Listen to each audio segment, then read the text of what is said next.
What's the secret to taking your business from something chaotic and spurtsy and there's always a fire to put out to calm and systemized and that well-oiled machine? What does it take to build a business that's a well-oiled machine? Well, in this video, that's what we're going to explore, because oftentimes when I hear people or my clients try to figure out how to make their business a bit more streamlined and systemized, we all have these big visions of these massive over many years changes we need to make in order to change what our business is. I also hear a lot of excuses of, oh, my business can't be systemized because of XYZ, or I'll never be a well-oiled machine business because I fail at X, Y, and Z. And today I want to just break down what it really takes at the core, the one skill you really need to take a business from chaotic to calm. And I'm also going to talk about what it doesn't take. What are the common myths when it comes to this question?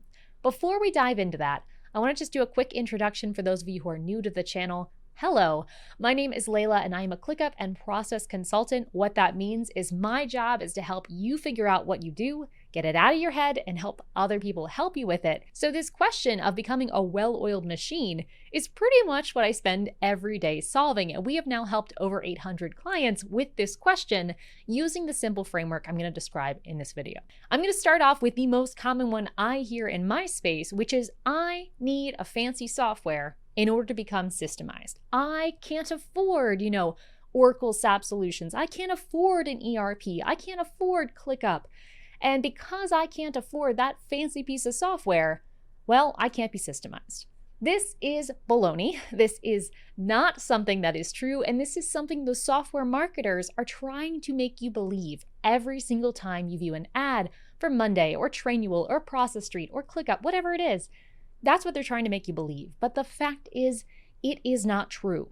You could have an extremely systemized, well-oiled machine of a business right on a notepad or on a whiteboard. Technology is not a requirement here. It can help streamline things. There's a reason why many people like myself recommend using technology, but it is not a requirement. I have seen some amazing offline businesses organize and systemize themselves using printed pieces of paper and clipboards. And that is still a well-oiled machine of a business. Well-oiled, and that whole concept is around business feeling easy and calm. You do not necessarily need fancy tools to get there. Myth number 2 is I can only be systemized if I've been in business a long time. This is also not true. I hear a lot of times new business owners, they've been in business for 2 years, and they look to people who are 20 years, 50 years, 100 years in their business, and they think, well, there's no way I'm ever going to catch up. That is a mistake. In my experience, yes, the first year of business, it's a really hard time to systemize because we can't systemize something that we don't know what it is yet, if that makes sense. In the first year of business, you're finding your footing, and maybe to an extent the second year as well. But once you get past that initial growth curve, once you figure out what you are, what you do, what your people need to do, once you've got those basics figured out, systemizing is just as easy in year 3 as it is in year 30. I would even argue that year 3 might be easier because you don't have decades of bad habits and bad practices that you need to unlearn during the process of systemizing. So you do not need to be a mature business in order to take advantage of this well-oiled machine tip I'm going to give at the end of this video. The maturity of your business is not the limiting factor here. The next myth I often hear is that I need to buy that fancy course or hire that consultant in order to be systemized. Once again, buying things does not equate to getting results. I know many of you are probably like me where you've had those moments where you feel frazzled, so you just throw money at the problem. You hope buying that course is going to solve things.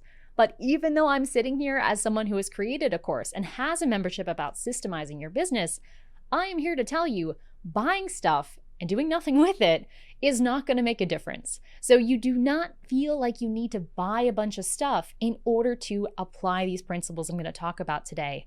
I know we're building up to it here, but what really matters is putting the time in. Yes, a course or membership could help you go faster, but you don't need it in order to get to this destination. All right, the fourth myth that we are gonna bust here is around profitability. So I have heard, especially in brick and mortar businesses, this thought that, I'm just a small hairdressing salon. I'm not big enough or profitable enough to ever be well-oiled machine level. We're just trying to make ends meet, right? Go through our day-to-day, pay enough to, pay for our bills and put food on the table. I'm not profitable enough to be systemized. And this is a myth and a dangerous one at that. If you never systemize, that profit will never become consistent. Just because your business is new or small or not super high in terms of profit does not mean you cannot systemize. If anything, those are usually signs that it would be beneficial to take some time to systemize as long as you've got a good, revenue coming in the door, improving that efficiency on the back end of how you fulfill those orders, how you serve those customers. Anything we can do to systemize will actually be better serving you in that situation. So as long as you have healthy revenue numbers, if your profit isn't what you want it to be, that is not a reason you should not think about systemizing. It's actually a reason that you should, because we want to keep that money that comes in the door. Note, if you are someone who does not have good top-line revenue, then please do not worry about systemizing quite yet. You're still trying to prove your offer if your revenue is the limiting factor. But for those of you in this situation where your profit feels like your limiting factor, don't let that limit you, okay? You are still in a good position to take this advice. Now, the last myth I'm going to bust here about why you can't systemize is the old, I'm not type A, or I'm not organized, or I'm not systematic. Well, I want to tell you, friends, I myself here, I run a business called ProcessDriven. I help people define processes and inject them into their business, capture what they do. And me, myself, and I am not very systematic in every form of my life. Absolutely not. I'm disciplined when it comes to this because I know it matters. But other areas, ask my spouse. I am definitely not. There is this false narrative out there that you need to be type A and super organized and have a great memory to do this process stuff I'm going to tell you about. That is the farthest thing from the truth. In fact, I find that the people who do this best, the stuff I'm about to tell you, are people who have discipline, but also have a good amount of ingenuity and creativity. They have the vision to see what the process could be, and they have enough discipline to say, we're doing it, and they're gonna stick out that plan. But that does not mean you need to be super uptight or organized or type A or any of that stuff. Those are two totally different things, and that is not a limiting factor when it comes to systemizing your business. All right. I've gone through a lot of what it's not. So what is the secret for turning your business into that well-oiled machine? All it is, I'm gonna lean forward here so you can see this. All it is knowing and anticipating what you do, when you do it, and how you do it. Now, if this is a totally foreign concept to you, I want to invite you to go down to the description of this video. You're actually going to find a video training I have called The Blueprint, where I talk about this concept of routine building more in detail. So if you're curious, feel free to find that link. I'll talk about it more at the end. But before we move on and close this out and say, okay, routines and systems, yeah, they're helpful. Before we just wrap it up at that, I want to give you a little bit of practical advice of how do you actually take steps towards knowing and anticipating what, how, and who you need to have done inside the business. Who you need to have done is probably not the best thing to say. Let's rephrase that. Who needs to do things, what they need to do, and how they need to do them. You know what I'm saying. So how exactly do we achieve that? Well, first of all, we need to figure out what we do and stick to it. Okay, so this is where a little bit of discipline needs to happen. We need to define what our business actually does. We produce YouTube videos. That's one thing that we do. What else do? We produce blog posts. Okay, that's one more thing that we do. What else do? We do a newsletter. Okay, we deliver client weekly live streams. We do a mastermind call with our clients every month. What do we do? What I want you to do is write down all of this. This is what we committed to do. See it all out there written on paper. In fact, in the description of this video, that training I mentioned, we talk through a visual exercise to get this all out of your head. But this is the first step. Figure out what you actually do. Then look at all that and evaluate, can we cut anything out of this? So often I see businesses, they're trying to streamline and systemize, yet they do hundreds of things. The fact is, if you do one thing, it's a lot easier to systemize that than if you do 100 things. That's a lot of time just trying to systemize all of that stuff. So step one, figure out what you do, make sure it's what you actually want to do, and stick with it. Avoid shiny objects, avoid adding things for the sake of adding things, and just focus on what you actually do. The second thing you need to do in order to practice this in your business is to accept that simple is good. In fact, simple is what we should expect. I am guilty, and maybe this is just me. If it is, just ignore this segment. We'll go to the next one. But I was guilty early on in my business of thinking that things had to be hard in order for it to be worth working. I hope that makes sense. If things felt easy for me, I sometimes felt uncomfortable accepting money for it.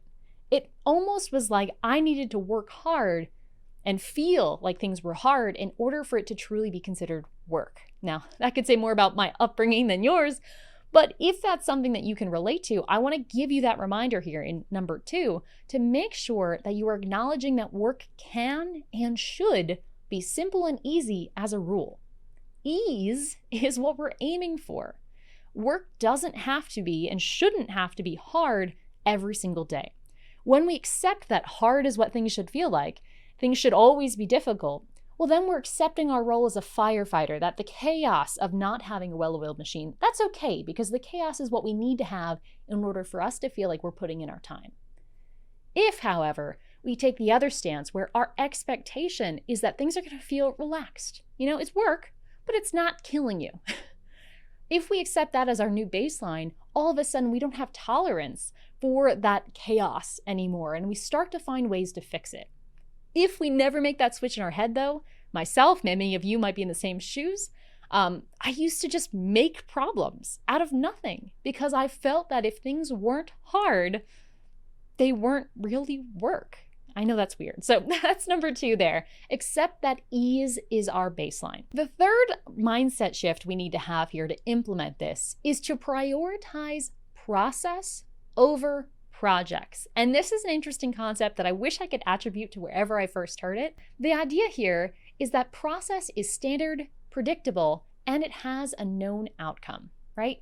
How do we produce a YouTube video? We kind of know what we're doing by now. How do we send an email? Okay, we know what we're doing by now. That's process. It's doing the things that we know what they are and just trying to do them a little better each time. A project is a little bit different. With a project, it's new. It's often unpredictable. We might know what direction we're heading in, but we don't necessarily know the destination. Think about something like a new website. Say you want to refresh your website, okay? If that's something that you've never done before, that to me is a project. It's something new and exciting, which visionaries among us might be like, ooh, I can't wait. But because that is a one-time thing or something you might do every few years, it's something that you're never really going to get very good at because you don't do it very often. It's a project. If we were a web developer, of course, it would be then a process because we do website updates all the time and we can systemize that. Making this distinction in our minds and always focusing on developing process over more projects is a key skill. Because the more processes, the more predictable steps that we identify and optimize, the better. When we do a project, we're pouring a lot of time into learning, in this case, web design. Maybe we're learning how to design a website. We're not going to use those skills again. This is a one-time initiative. So if I, as the business owner, could choose where to invest my time, should I invest it in something standard that we would then be doing every single week, like making a YouTube video? Or should I invest my time in learning web development or invest my team's time in learning web development for this one-time project? I'm always going to choose the process over the project. And I'm going to focus on building those and using projects only where they're absolutely necessary. So that's number 3, process versus project. Now, related to that third one is number 4, which is focusing on proactive processes instead of reactive tasks. Routines versus tasks is very similar to process versus projects, but I want to give you a more grounded example of this one because it's one I see all the time, even in my own business. In my business, we have things called issues. They're emergencies. They're tasks that were shoved upon us by fate. Say the website broke, a customer needs help, a link is broken. Those kinds of things are tasks. They need to be solved because the world is dictating that to us. Just take the example of the link being broken, right? There's a 404 issue, a link isn't loading. That's an issue. If I wanted to be proactive, and if I noticed that we frequently had issues of links not working, I could be proactive and define a process for, say, weekly, to have someone check for all website errors on the website every single week and fix any ones that are broken before any customer has to report them. In fact, we do have that routine. That routine is something that would repeat, it would be known, it would be done by one person every single week, and it would be done the same way every single week to prevent those one-off tasks. That way, rather than my week being dictated to me by the outside of things breaking or issues coming up, instead, my week is dictated by my own routines, that I know what they are, I know how long they're going to take, and I know why they're important. By preventing the issue and replacing it with some kind of known, proactive, preventative routine, we reduce the number of one-off tasks that we're spending our time on, and we're building up this kind of backbone of our business of repetitive routines that actually help our business become more stable and prevent issues that could hamper customer experience or team experience. So that's what I mean by routines versus tasks. Proactive, reactive. Let's focus on the proactive side. And as a little bonus, once you build those routines, you can then delegate them. And so you or whoever would normally be in charge of putting out the fire of a link being broken, you can then spend that time on something else, something that's actually going to move the business forward rather than just reacting to what the world is throwing at you.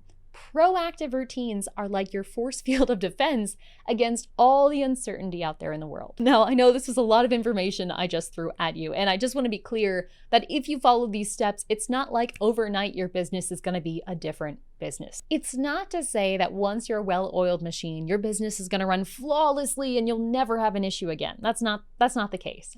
But if we can start thinking about what destination we're trying to get to, and we start to keep in mind these 4 principles for how to get closer to that point, the next time a fire comes up in the business, we can at least understand how to digest it and then start to think about preventing it with routines. We've started to take the steps and kind of see the path to that, well-oiled machine. I need a synonym here, but to reach that well-oiled status. Now, if you want to learn more about this concept, I want to invite you to watch the training that is in the description of this video. In that video, I talk about how you can define, just like we talked about here, define what your business actually does in detail. Then use that in order to start building out these proactive routines and processes that are really the backbone of a well-oiled business. I'll also talk about things like SOPs and wikis and reference tools and other guidelines you can put in place to make this well-oiled machine more and more resilient to errors or issues or breakdowns.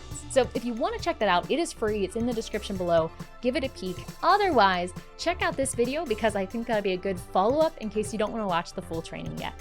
Thanks so much for watching, and until next time, enjoy the process.